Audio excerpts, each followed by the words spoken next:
দোস্ত আমরা এখন আছি হায়দ্রাবাদ বিখ্যাত একটা জায়গায়। এই জায়গায় আপনারা তো সবাই জানেন যে এরাই বিরিয়ানি পাওয়া যায়। বহু জায়গায় আমরা বিরিয়ানি খাইছি বা ঘুরতে দিলে দেখে ওরা সবখানে বিরিয়ানি খাওয়া হচ্ছে। বিরিয়ানি এটা একটা নাম করা জায়গা। এই জায়গার বিরিয়ানির হাতে কোনো জায়গার বিরিয়ানি হাতে তুলনা হয় না, কারণ এই জায়গায় একটা ভাইরাল হয়েছে দোকান, বিরিয়ানি দোকান ভাইরাল হয়েছে কারণ বিরিয়ানি খাওয়া।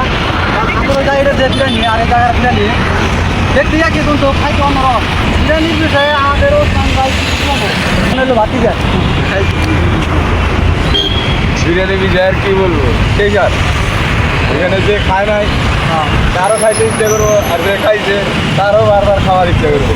কারণ এই জায়গায় যে একটা গান ভাইরাল হয়েছিল, বিরিয়ানির গান তো ভাইরাল হয়েছিল এই জায়গার।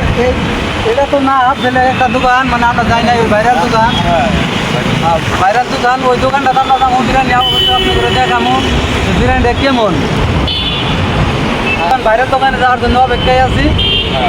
একটু পরে আপনারা দেখতে পাবেন খুব ঢাকা নাকা বিরিয়ানি প্লাস দামও কম। Let's go. বন্ধুরা আমরা আস্তে আস্তে এলাম এই বিরিয়ানির দোকানে। বিরিয়ানি খাবো স্লো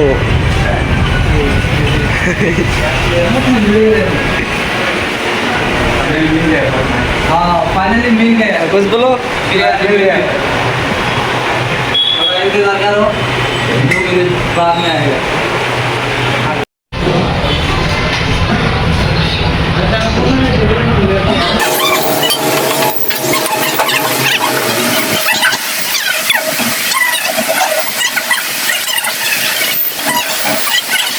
তো বিরিয়ানি কি ভালো লাগছে? বিরিয়ানি আমার কাছে খাস, অনেক খাস, একবার মধুর মতো লাগে কিন্তু বলো ঝাল বেশি এইটুকুই।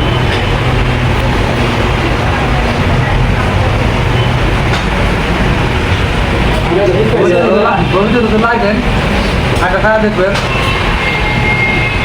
একটু ঝাল বেশি কিন্তু স্বাদ আছে, অনেক স্বাদ। চলো